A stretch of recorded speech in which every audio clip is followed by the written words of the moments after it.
As I have slowly gotten back into my routines of homemaking, now with a newborn and 4 older children, I want to take you along for a few days and talk about babies being close to their mamas during these first few months, even up to the first year of life. So I'm going to be making some fresh sauerkraut today, one of my children's new favorite snacks, and just bringing y'all along for all of that over these couple of days.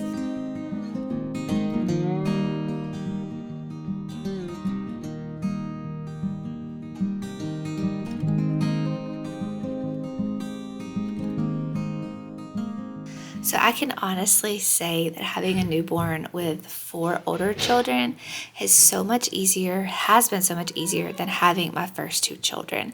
So I do have 2 children under the age of 2, as I did with my first 2 children, but it is so much easier now because that other child, my 4th child, who is under 2, is now so entertained by my older children, and it's just such a blessing. I hear people say all the time that 2 under 2 is just such a challenge, and I've had 2 under 2 with every child, with every set of children, but it's just gotten easier and easier the more children we've added, because those children just play with each other now and entertain each other. So it's almost like a lot of times it's just me and the newborn, minus times like this when my children are helping me with tasks in the kitchen or we're doing things together. But for the most part, they play together so well, and life is just much easier the more children we've had as far as like managing our children. Now, there's definitely more work because there's more children, there's more mouths to be fed, there's more messes to be cleaned up, there's more laundry to wash. But as far as like the entertaining of the children and them needing me as much, it's become so much easier the more children we've had. I don't know why I did not get a food processor so much sooner. I had been chopping my cabbage for sauerkraut by hand forever, and realized I should just get a food processor. So I did get one for Christmas. And it's been I've used it so many times since, so I don't know why I waited so long to get it. So let's go ahead and get into the topic of today's video, and that is talking about newborns who deeply need their mothers. So my newborn here is sleeping on me, which he is doing almost all the time. If he's not sleeping on me, I'm feeding him, I'm changing his diaper, or just kind of holding and looking at him. But for the most part, he is in my baby wrap, my baby carrier, the majority of the day, because that's just where he wants to be. So for the last 6 weeks, my presence has been dedicated to helping my newborn son transition into this world. Things like helping him adjust to all the new sounds of this world, all the new rooms in our home, all the new faces that look at him and want to see him, all the new smells he's smelling. We've done lots of cuddling, holding, nursing, rocking to help him rest at ease in my arms. So when I have a new baby, I just meet their every need. You could call this spoiling a newborn, whatever you want to call it. I know society tells us not to hold our babies all the time, not to spoil them, not to feed them on demand, get them on a schedule. But I don't believe that affects anything with their overall development. Now having 5 children, I've fed, nursed on demand, held on demand my last 3 children indefinitely, and by no means have they had a more difficult time transitioning into childhood than my first 2 children, who I did have on more of a schedule. So basically, I am just the sole provider of our newborn babies. It's just how it is. And this might be a controversial topic in our society today, with the societal push for the mom and the dad to share the duties that come with a newborn baby. But the truth is, our babies need and want their mothers. This was very hard for me to grasp as a first-time mom, and I tried to push equal responsibilities onto my husband. And if you and your husband have a different setup and that works, no judgment. I'm just telling y'all what works for us and how my mindset is greatly shifted from my first child, even a little bit with my second child. So back then, I used to try to push equal responsibilities onto him. So if I woke up in the night to nurse the baby, I intentionally made extra noise so he would be awake too. I know sounds so selfish saying this out loud. Diaper changes needed to be equally shared. It was like, I changed the last diaper, it's your turn to change this diaper. I just was constantly trying to pass baby to him so I could be hands-free for a few moments. When in all actuality, when I passed baby to him, baby usually got more upset than me just holding them and getting the job done that I needed to do. And I just never realized how much babies just needed their mothers. This is with my first 2 children. And now that I have shifted that mindset from overwhelm of being attached to baby almost 24/7 to a more relaxed and natural mindset of babies just need their mothers. It is made for such a more relaxing and natural postpartum season that first year after having a new baby.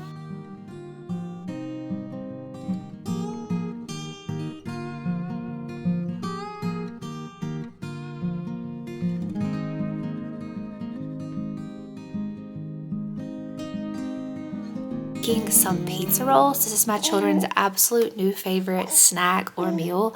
I have been actually bulk making these and then flash freezing them, putting them in a bag in the freezer so I can just pull them out for a quick lunch or a quick snack as needed. So I basically just make a regular pizza dough. This is a sourdough pizza dough crust recipe that we use all the time for our Friday night pizza night.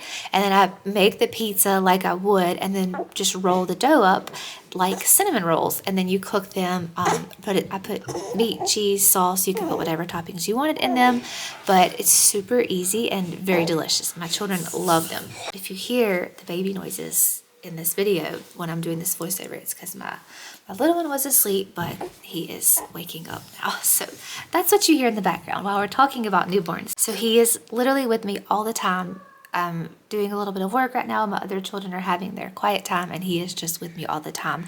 And I remember when my first children back then, I would get so aggravated if I didn't have this hour-ish of alone time, quiet time, and the newborn wanted to be on me. I constantly was trying to lay them down. They would wake up. I would get frustrated, but I've just realized they just want to be on me and with me. And it's just something I've shifted my mindset around, and it's actually beautiful now. And I actually miss this season once it passes. So I've come to realize that the first year after having a baby, I find it very hard now to separate from my newborn.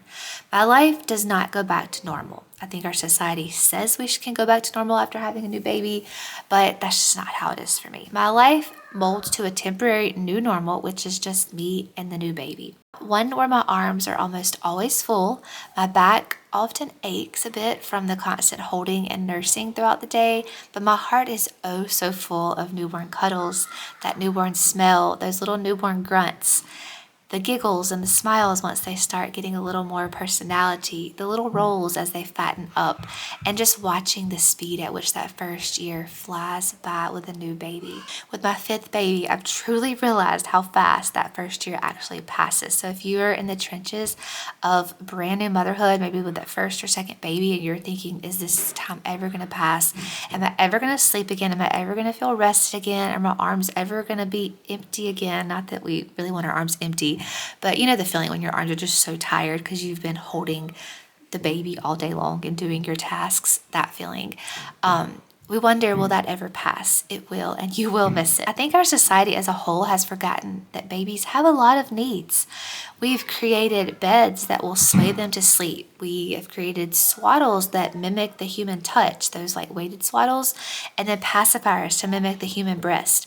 We've been so conditioned that we should get our lives back to normal right after having babies that we don't even consider the fact that this new little child has been lunged into a completely different world, one where they have to work to survive and deal with so many foreign discomforts all at once. Mama is really the only thing that is familiar to them, her smell, her touch, but even she is not quite the same as she was from inside the womb. Comment about here about baby wearing. That is the only way I can get things done that first year. I would love to just sit and hold my baby all day, but that's not an option for me. I have other children, I have a home, we have a homestead, animals that need to get taken care of, food that needs to get cooked. So the only way I can get all of that done is baby wearing. And this is something I also fought a lot my first year of motherhood with my first child. I would put my baby in the wrap, but I always just had this nagging feeling in my head of when can I put this baby down and actually do things normally.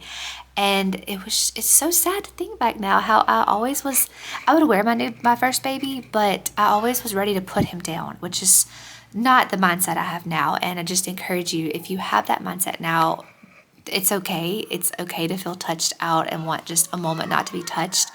but that this will pass so quickly and you'll actually miss wearing your baby, especially the newborn babies. The two wraps that I favor the most right now are my structured Secure Bloom linen wrap, the one that you saw at the beginning of this video with the leather straps. I absolutely love it. It's a beautiful wrap, although it is getting a little worn down. It's now the third baby that's worn it, and a couple of my babies have kind of chewed on it as they put themselves to sleep in the wrap as they got older, so it needs to be replaced. But the other wrap that I love, the second wrap you see me wearing, is the Lenny Lamb woven wrap. I love this one because it gets baby really tight. It's like a stretchy wrap, but it's woven so it doesn't stretch, obviously.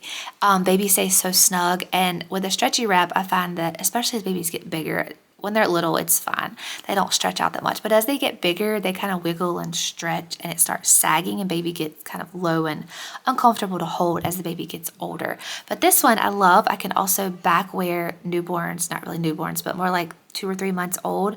Once I can kind of put them on my back safely, I will start back wearing in this wrap to milk, because right now when I'm milking, I do wear baby on the front, but he's still so small, and I can just zip him up in my jacket. It's not really any different than being pregnant.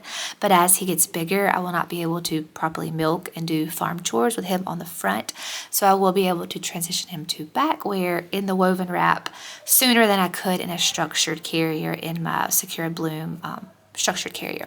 Just a little chat about carriers. That's the only way I can get things done with a newborn baby and keeping them close to me still, to keep him happy and basically just let him be with me all the time, which is just what I'm talking about in this video. Just normalizing being with your baby all the time. And I know that sounds, to some mamas, that might sound so tiring. To me personally, with my first child and a little bit my second, the thought of always trying to pawn them off, or when are they going to be off me, was more tiring than just wearing the baby and keeping them happy, as I've just learned to do now. So I'm actually working on our dinner for the night as I'm wearing baby in the woven wrap. We're having a meatloaf, which I've just, again, using this new food processor to crumble up some breadcrumbs.